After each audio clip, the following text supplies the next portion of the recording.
महानगर पालिका में 125 सीटें और नगर परिषद में 83 सीटें जीते हमने।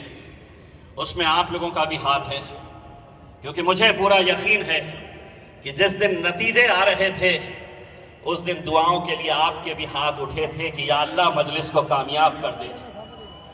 लेकिन इस जीत का सेहरा अगर किसी के सर पे जाता है, ये जीत अगर किसी की वजह से मुमकिन हुई है, तो सिर्फ और सिर्फ हमारे कायद बैरिस्टर असदुद्दीन अवैसी साहब और अकबरुद्दीन अवैसी साहब की वजह से यह मुमकिन हुई है। कहां कहां कैसे कैसे क्या क्या चल रहा था। अरे अल्हम्दुलिल्लाह आरएसएस के गढ़ में भी अपना झंडा लहराए है अभी नागपुर के अंदर, और अभी तो शुरुआत है। इंशाअल्लाह देखिए आगे आगे होता है क्या। बहुत हमने सुना है, बहुत हमने सहा है। अभी कुछ देर पहले जब यहां पर हम आकर बैठे तो यहां पर सामने एक बंदा बैठा हुआ था। असद साहब और अकबर साहब को देखकर इतनी उटपटांग हरकतें कर रहा था। मैं गौर से उसे देख रहा था, उसके सर पे बाल नहीं थे।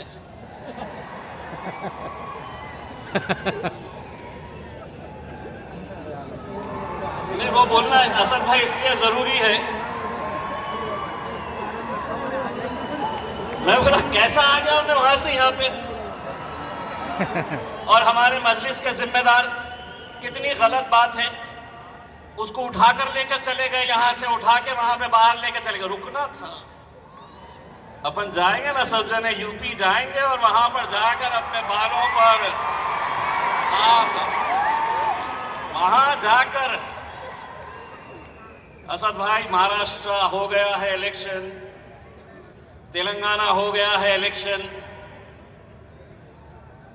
आपके जाने से, आप दोनों के जाने से पहले आप हमें इजाजत दे दिए, हम जाके थोड़ा सा हाथ घुमा के आते हैं वहां पर उत्तर प्रदेश में। आपने सुना होगा कि आज इस मुल्क के अंदर कैसी कैसी बातें। आसाम के एक मुख्यमंत्री साहब ने कहा कि अगर कोई मियां ऑटो रिक्शा वाला है, उसके रिक्शे में तुम बैठे हैं, किराया 5 रुपये हुआ तो 4 रुपये दो, मियां को परेशान करो। असद भाई ने जवाब दिया, तू 1 रुपया कम दे रहा है, ले मैं तुझे 2 रुपये देता हूं, 1 रुपया और देता हूं। यही बात अगर अकबर भाई बोले होते तो क्या बोले होते? क्या मियां 2 खींच के देता हूं तुम्हारे को। पैसे की बात कर रहा मैं, हाँ, बाकी और कुछ भी नहीं, वरना ये लोग बैठे हुए हैं उसमें, अपन सिर्फ पैसों की बात कर रहे हैं। सिर्फ सवाल ये पैदा हो रहा है कि एक बिहार के एक मुख्यमंत्री एक बच्ची का हिजाब खींच लेता है और उत्तर प्रदेश का एक मंत्री कहता है कि सिर्फ हिजाब तो खींचा है, अगर हाथ इधर उधर चले जाता तो क्या करते। सोचिए आपके इस मुल्क के अंदर इनकी ज़हनियत कैसी हो गई है, किस घटिया लेवल के ऊपर। उसकी पोती की उम्र की बच्ची के बारे में वो कह रहा है कि अगर हाथ इधर उधर चले जाता, कोई कांग्रेस का लीडर बोला नहीं, कोई समाजवादी पार्टी का लीडर बोला नहीं, जिस लहजे के अंदर उसको जवाब देना चाहिए था हमने जवाब दिया। अगर तू हमारे सामने होता और इस तरह का अगर तू जबान का इस्तेमाल करता तो तेरा हाथ तोड़कर दूसरे हाथ में दे देते हम। अगर किसी भी जाति, किसी भी धर्म और किसी भी मजहब की बच्ची के बारे में तुम ये कहते, समझ रहे हैं, हम कुछ भी बोलेंगे तुमको सुनना पड़ेगा।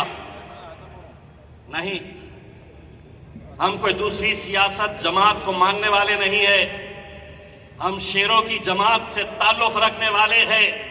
हमने अगर बोलना सीखा है तो अकबरुद्दीन अवैसी साहब से और असदुद्दीन अवैसी साहब से बोलना सीखा है। और इतने सालों तक तुम बोलते थे, अब हमें मौका है, अब हम बोलेंगे और तुम्हारे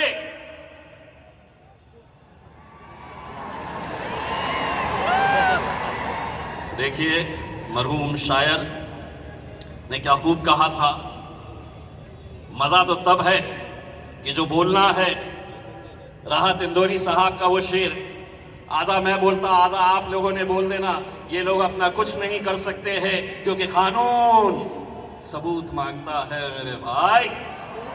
तो राहत इंदौरी साहब ने क्या कहा था कि सभी का खून शामिल है यहाँ की मिट्टी में, ये मुल्क तेरे।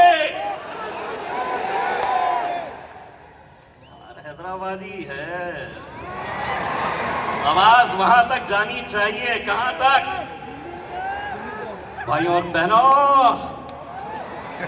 बोलो, सभी का खून शामिल है यहाँ की मिट्टी में, ये मुल्क तेरे।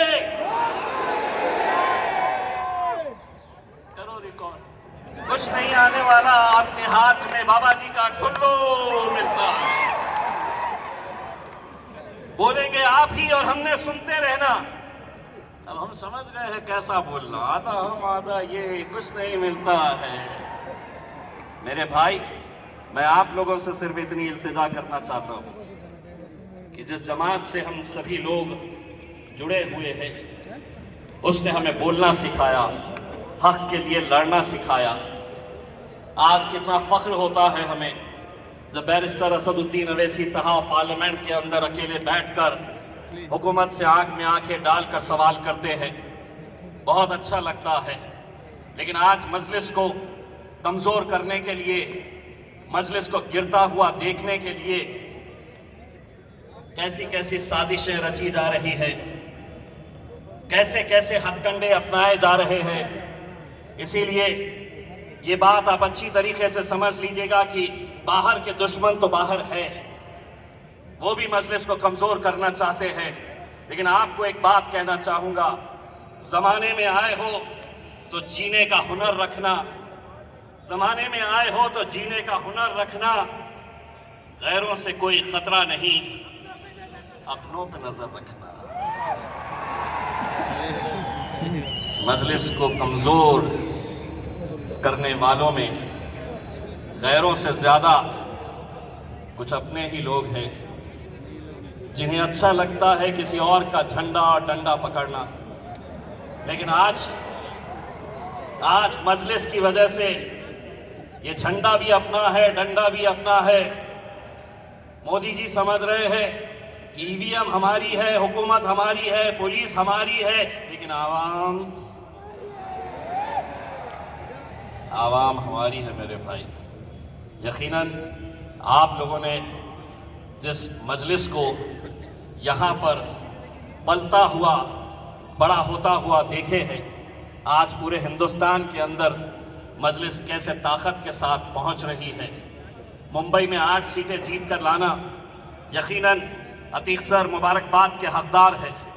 यकीनन महाराष्ट्र के वो, औरंगाबाद के वो तमाम गैर मुसलमान, दलित, पिछड़े जिम्मेदार है कि महाराष्ट्र के अंदर सबसे ज्यादा 33 सीटें अल्हम्दुलिल्लाह औरंगाबाद के अंदर हमने जीत कर लेकर आए।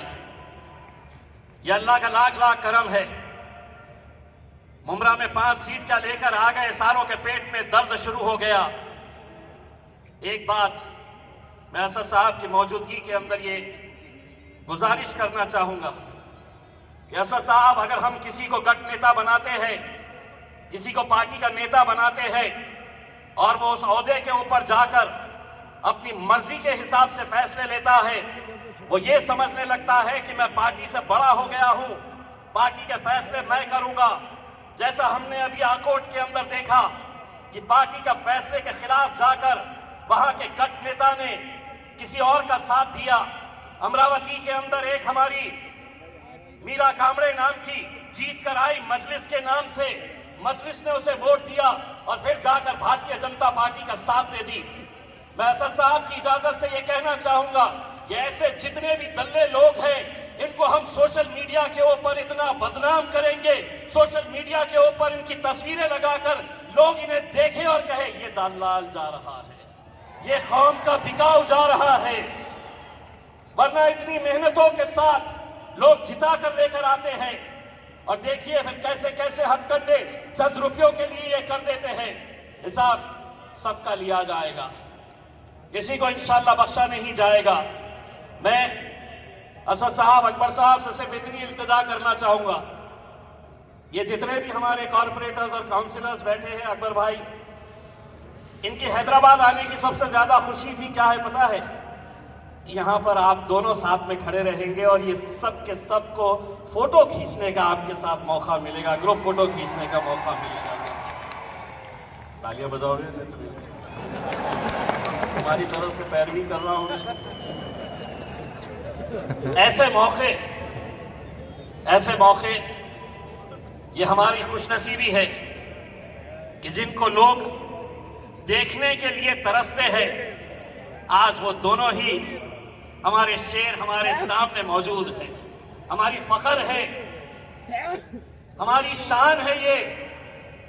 हम हर चीज बर्दाश्त कर सकते हैं, लेकिन मजलिस के हमारे ये दोनों ही शेरों के बारे में हम कतई कुछ बर्दाश्त नहीं करेंगे।